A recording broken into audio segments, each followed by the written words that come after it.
Hola, hola, muy buenos días. Vamos a compartir hoy una capsulita de sabiduría, ¿verdad? Pidiéndole al Señor siempre que nos acompañe, nos bendiga, que sea el que nos guíe, que sea Él el que ponga las palabras y también disponga nuestros corazones para ser edificados.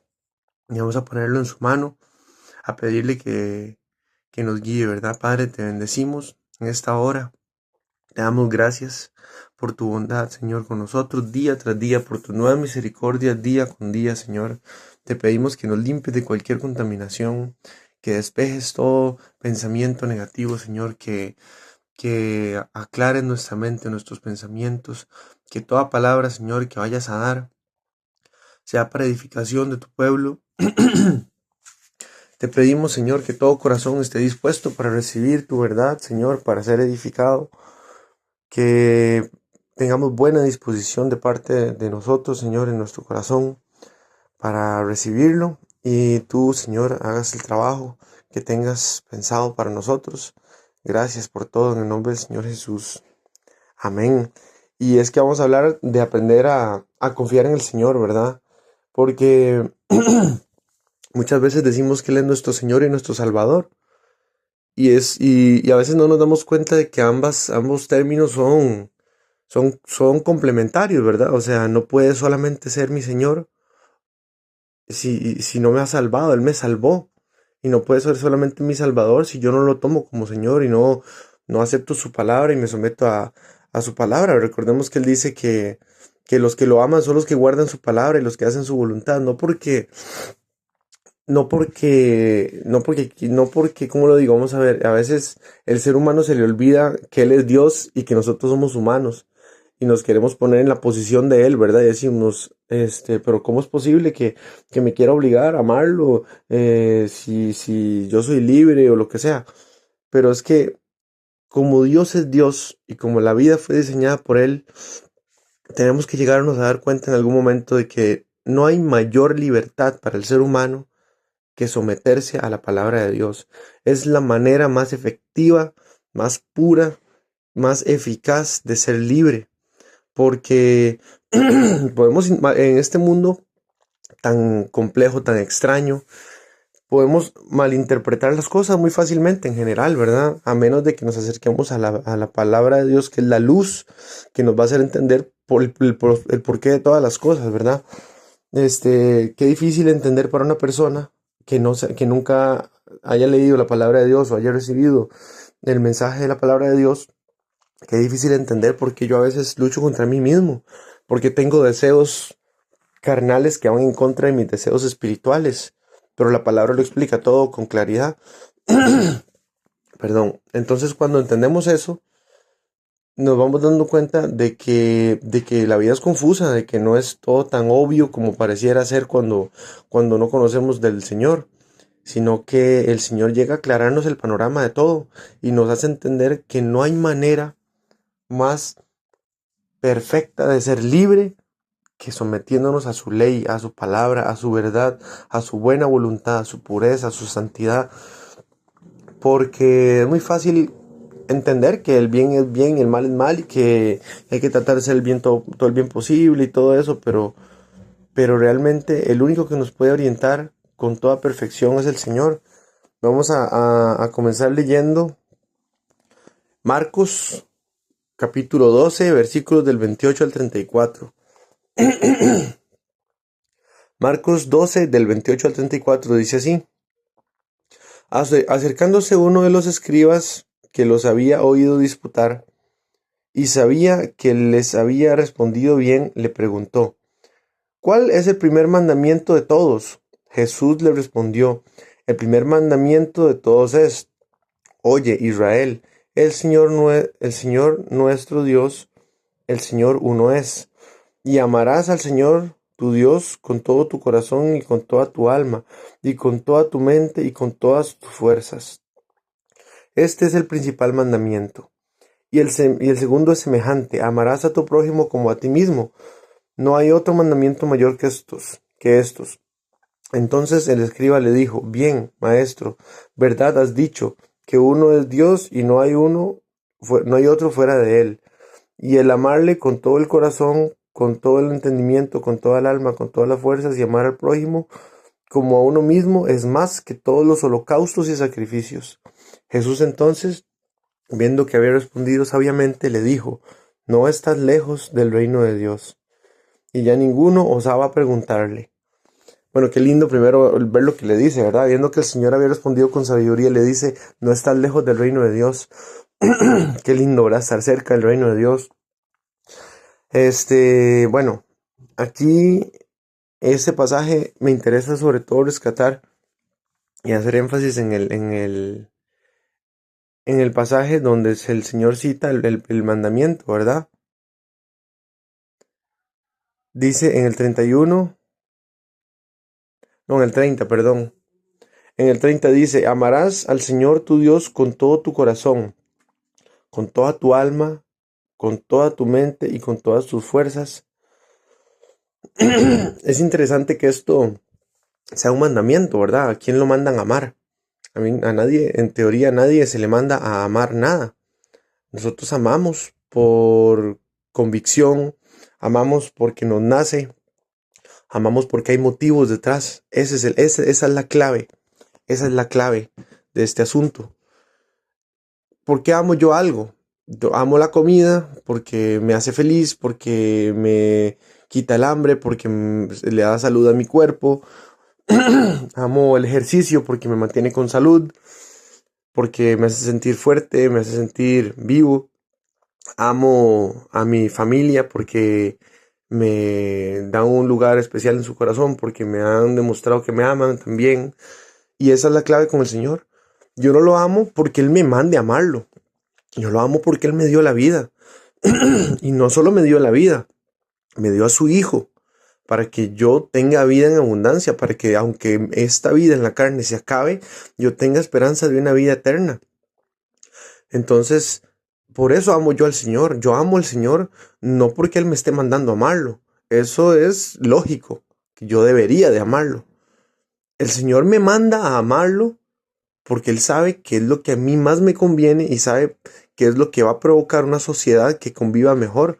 Imaginemos una sociedad donde todos amemos a Dios sobre todas las cosas. Una sociedad donde todos amemos al prójimo como a nosotros mismos. Qué belleza, ¿verdad? O sea, ¿qué más podría yo aspirar que una sociedad así? Entonces el Señor, sabiendo esto, primero Él me amó primero a mí y me manda a corresponderle, a amarlo también sobre todas las cosas, porque Él me amó de tal manera que mandó a su Hijo por mí a morir en la cruz. Entonces, ¿cómo yo no voy a corresponder por lo menos con lo que desde mi capacidad humana está al alcance, ¿verdad? El Señor no pide nada que no podamos darle. Él pide que lo amemos, que nos enamoremos de Él. ¿Qué es Dios? Dios no es una persona de carne y hueso, no, ni siquiera es una persona, es Dios. Entonces yo no me voy a enamorar de como nos enamoramos en la carne, ¿verdad? De su cinturita, de sus ojos, de su pelo. No estamos hablando de un amor erótico, un amor carnal, estamos hablando de un amor ágape, un amor santo, un amor perfecto. El Señor me manda a enamorarme de la justicia, me manda a enamorarme de la verdad. El Señor me manda a enamorarme de todo lo que es puro, justo, recto, santo, perfecto. No quiere decir que yo soy perfecto en este momento. Soy carne, soy débil, pero el Señor me fortalece y me hace enamorarme poco a poco de lo que Él ama, de la pureza, de la justicia, de la verdad, de la rectitud, de la bondad, de la misericordia. ¿Por qué? Porque al final de cuentas, eso es lo que Él quiere para nosotros, para este mundo, un mundo así. Lo que pasa es que nosotros nos enamoramos de la plata, nos enamoramos de la vanidad, nos enamoramos del dinero, sí, nos enamoramos de los lujos, de las comodidades, de las facilidades. Y se nos olvida para qué existimos, para qué nacimos. No nacimos para andar en un carro del año. Eso está bien, si Dios nos lo permite, qué bien. Pero si no nos lo permite, no hay motivo alguno por cual reclamar o entristecerse, porque esas son vanidades del mundo que hacen sentir vacíos en las personas. Pero lo único que llena el corazón del hombre a plenitud es la palabra de Dios, porque el corazón es sensible a la palabra de Dios. Entonces, entre más nos acercamos a Él a través de su palabra, más se nos hincha el corazón de alegría y de amor, porque el Señor nos diseñó así. Es que tenemos que entender que el Señor fue el arquitecto, el diseñador de todas las cosas. Y si Él conoce nuestro corazón y nos manda a amarlo, es porque Él sabe lo mucho que podemos llegar a enamorarnos de Él, lo mucho que podemos llegar a amarlo. Y tenemos que hacerlo. Nos conviene, nos lo manda por nuestro propio bien, ¿verdad? Y vemos que si el Señor dice que el primer mandamiento es amarlo a Él y nos enamoramos de Él, igualmente, si el mandamiento, o sea, si yo entiendo que a mí lo que más me conviene es amar a Dios y empiezo a vivirlo y soy feliz y soy libre y soy gozoso y me siento con esperanza y realmente me doy cuenta de que haber amado a Dios fue la mejor decisión de mi vida, si yo honestamente amo a mi prójimo, voy a procurar que mi prójimo alcance lo que yo he alcanzado, que es tener la paz de confiar en Dios. Ese es el amor al prójimo, es buscar para el prójimo lo mismo que yo deseo para mí, ¿verdad?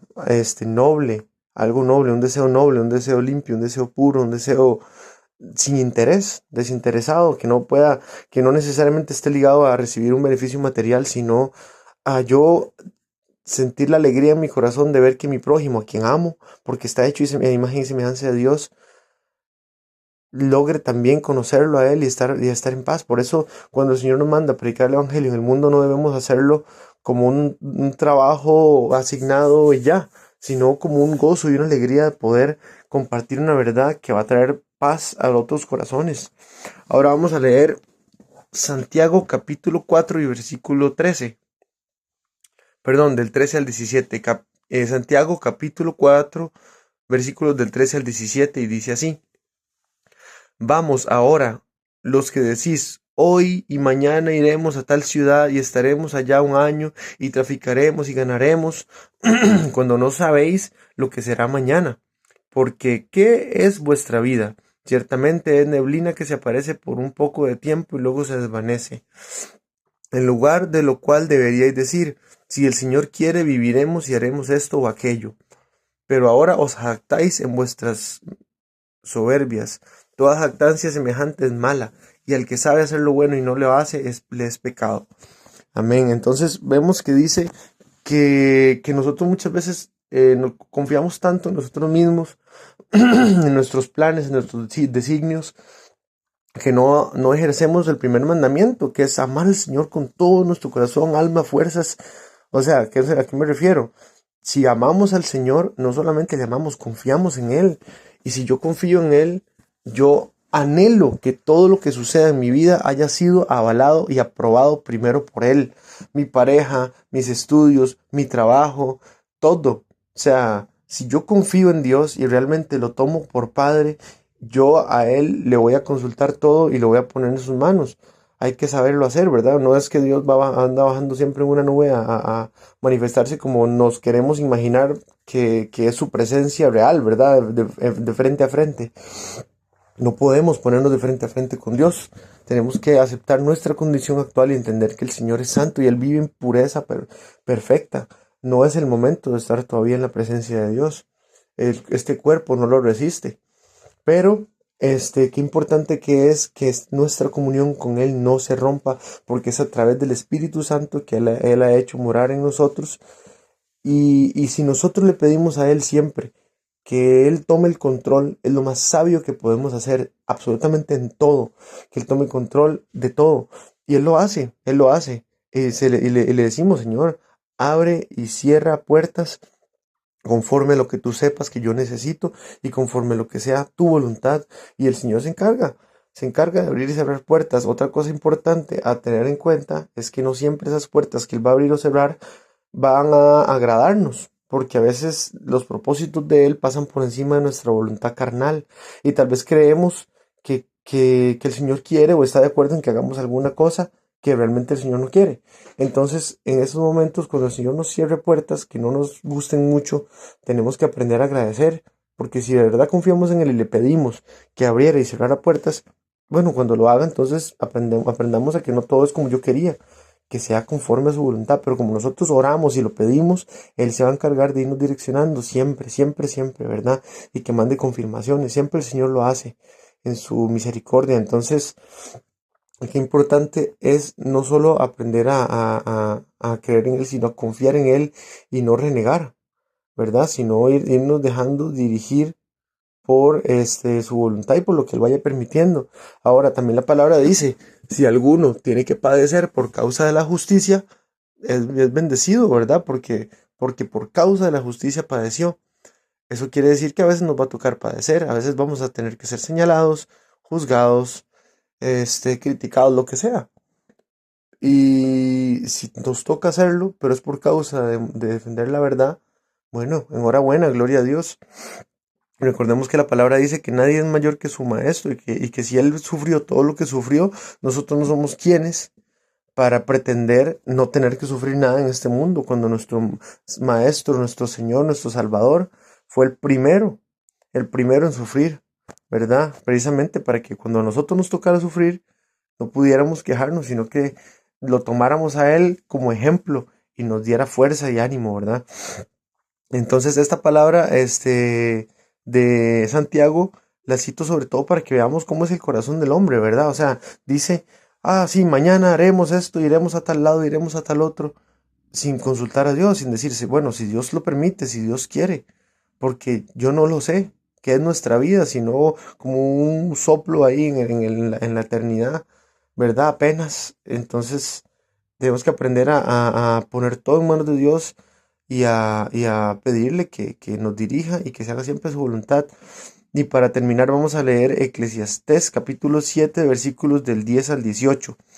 Eclesiastés 7 del 10 al 18 dice así: Nunca digas cuál es la causa de que los tiempos pasados fueron mejores que estos, porque nunca de esto preguntarás con sabiduría. Buena es la ciencia con herencia y provechosa para los que ven el sol, porque escudo es la ciencia y escudo es el dinero, mas la sabiduría excede en que da vida a sus poseedores. Mira la obra de Dios, porque ¿quién podrá enderezar lo que él torció? En el día del bien goza del bien, en el día de la adversidad considera. Dios hizo tanto lo uno como lo otro, a fin de que el hombre nada halle después de él. Todo esto he visto en los días de mi vanidad. Justo hay que perece por su justicia, y hay impío que por su maldad alarga sus días. No seas demasiado justo, ni sabio con exceso. ¿Por qué habrás de destruirte? No hagas mucho mal, ni seas insensato. ¿Por qué habrás de morir antes de tu tiempo? Bueno es que tomes esto, y también de aquello no apartes tu mano, porque aquel a quien Dios teme saldrá bien en todo. Amén. Ahora, esta palabra es muy bonita porque sobre todo la forma en la que concluye, que dice que aquel que a Dios teme saldrá bien en todo. Qué importante es temer a Dios, porque independientemente de qué tan inmaduro, insensato haya sido yo en mi vida, si yo temo a Dios, el Señor se va a ir encargando de direccionarme. Él se va a ir encargando de dirigir mi vida, porque yo le temo. Y recordemos que el temor a Dios no es un miedo como el del mundo, ¿verdad? Un miedo de casa de sustos, no es eso. Es ese respeto santo que yo tengo por el Dios Todopoderoso, al cual sé que algún día le tendré que dar cuentas por mi vida y a quien veré de frente, quien me pedirá cuentas. A ese Señor que es santo, que es misericordioso, que es puro amor, pero que es bueno y es fuego consumidor. A ese Dios todopoderoso, perfecto y justo, le daré cuentas. Entonces, si yo soy sabio, tengo que tener temor de Dios. Me gusta mucho un ejemplo que escuché una vez que dice que cuando yo voy a saltar de un avión, ¿verdad? Hay un miedo que me dice que no debo de hacerlo. Sin embargo, yo confío en el paracaídas de que va a salvar mi vida, pero el miedo, el miedo que yo siento por mandarme al vacío, ese miedo es mi amigo, en realidad no es malo. Ese miedo me está cuidando, ese miedo es un impulso natural, un instinto natural que me dice que no debo de hacer para cuidar la integridad de mi cuerpo, ¿verdad? Entonces ese miedo no es algo negativo, ese miedo es algo bueno, porque me está advirtiendo qué no debo de hacer para cuidarme. Es lo mismo con Dios, el temor de Dios me libra a mí de la maldad del pecado, porque me hace entender que yo no debo de tomar ese riesgo, ¿verdad? De caer en ciertos pecados, bueno, los pecados en general. Y mi salvavidas, ¿cómo se llama esto? Mi paracaídas es el Señor Jesucristo. Él es el que va a permitir que yo, a pesar de haber estado cayendo en el vacío, aterrice con seguridad, ¿verdad? Porque así es la vida, ¿verdad? Caemos en el pecado tantas veces y luego llega el Señor y nos enseña su verdad y nos empieza a santificar y a ser cada vez más libres y lejos del pecado. Pero vemos qué lindo como esta palabra lo dice, ¿verdad? O sea, en la vida en la tierra la vivimos rodeados de pecado, de tentaciones, de maldad. Claro, no somos perfectos. Si pretendemos ser perfectos en exceso, en esta vida vamos a vivir muy, muy amargados, muy difícil. Entonces tenemos que saber llevar el equilibrio, porque el Señor Jesús dijo, te pido, Padre, no que los saques del mundo, sino que los libres de la maldad, ¿verdad? Entonces también la palabra de Dios dice que, que la verdadera religión sin mácula delante de Dios es precisamente lo que ya había dicho aquí, amar al prójimo. Dice, buscar al huérfano en su tribulación, a la viuda y guardarse sin mancha de este mundo. No deberíamos de someternos al pecado del mundo y a ser un fornicario más, un adúltero más, un mentiroso más, un ladrón más, un injusto más. No debemos. Debemos vivir una vida que dé un ejemplo de lo que es amar la verdad y la justicia, ¿verdad? Un ejemplo de cómo Dios quiere que vivamos las cosas. Entonces, es importante que entendamos que si dependemos de Dios, que si le creemos a Él, que si estamos junto con Él, que si realmente lo amamos con todo nuestro corazón, nuestras fuerzas y nuestra alma, nuestra mente, todo va a salir bien, porque Él es fiel y Él se encarga de que nosotros lo hemos tomado por Señor y por Padre, y Él a nosotros por hijos, es necesario que lo obedezcamos, pero Él se va a encargar de ir llevando nuestra vida por el camino correcto. Aprendamos a confiar en Él, tomémoslo en cuenta en todo, tomemos en cuenta su parecer en todos nuestros caminos. Es cierto que Él no nos va a responder como un ser humano responde de inmediato, sí y no. Él va a ir dejando que las cosas sucedan y va a ir abriendo y cerrando puertas y nos va a ir permitiendo ver de qué manera Él trabajó, porque Él es así. Él es tan fiel que no solamente permite las cosas, sino que permite que nosotros, conforme pase el tiempo, echemos para atrás y digamos, mira, aquí obró el Señor, aquí metió la mano, aquí permitió o no permitió esto. Y eso es parte de su fidelidad y Él lo hace así. Entonces, es la palabra que les quería compartir para que confiemos en el Señor, para que lo tengamos en nuestro corazón siempre, su palabra, su voluntad, sus mandamientos, para que confiemos en Él, para que lo tomemos en cuenta, su parecer en todo. Es ese papá que no ve mayoría de edad, es ese papá que siempre está ahí, es ese papá eterno que siempre, siempre, siempre sabe qué es lo mejor para nosotros y qué es lo que nos conviene, lo que necesitamos e incluso qué es lo que necesitamos padecer muchas veces por causa de la justicia para que también le sirvamos y no solamente ser servidos, ¿verdad? Y bueno, vamos a ponerlo en su en oración para que Él en su perfección vaya trabajando en nosotros, ¿verdad? Señor bendito, te damos las gracias por habernos dado esta palabra, porque tu palabra es luz a nuestro camino, que siempre nos dirige, nos ubica, nos perfecciona. Te entregamos, Señor, este momento, estas palabras que hemos compartido y te pedimos que hagan el trabajo y que esa semillita sembrada en cada corazón, sobre todo para que aprendamos a confiar en ti, a depender de ti, a tomar en cuenta tu parecer en todas las cosas y que seas tú realmente, Señor, el que vaya trabajando en nosotros y el que vaya enderezando nuestro camino y nuestros pasos. Te damos gracias, Señor, infinitas gracias y te bendecimos. Gracias, Señor, por todo en el nombre del Señor Jesús. Amén. Un abrazo muy fuerte y muchas bendiciones.